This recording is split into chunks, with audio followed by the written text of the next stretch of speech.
اینجا رو زدن اینجا رو زدن این لحظه.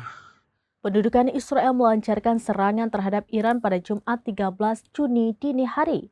Dikutip dari Al-Mayadin via Tribunnews pada Jumat 13 Juni 2025, serangan tersebut menargetkan ibu kota Teheran. Menurut kesaksian koresponden Al-Mayadin di Iran, terdengar ledakan di ibu kota Teheran. Dari video yang beredar, tampak kepulan asap di tengah-tengah pemukiman warga. Sejumlah bangunan pencakar langit juga terlihat rusak dan ambruk. Tentara pendudukan Israel mengklaim serangan mereka menyasar komando militer, lokasi militer, markas besar, dan lokasi nuklir. Penyerangan Israel ke Iran ini turut dibenarkan oleh seorang pejabat Amerika Serikat. Amerika Serikat sendiri diduga telah mengetahui terkait rencana serangan Israel terhadap Iran. Setelah penyerangan itu, Menteri Pertahanan Israel, Israel Katz, mengumumkan keadaan darurat di seluruh wilayah dalam negeri. Ia memperkirakan serangan rudal dan pesawat tak berawak terhadap Israel diperkirakan akan segera terjadi dalam waktu dekat.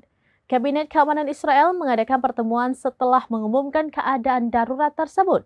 Sementara wilayah udara Israel kini telah ditutup sepenuhnya sebagai tindakan keamanan darurat jika Iran menyerang balik.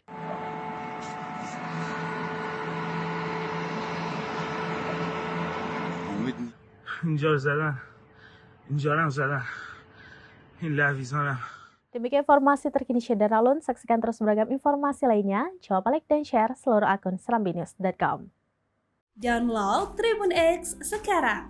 Menghadirkan lokal menjadi Indonesia.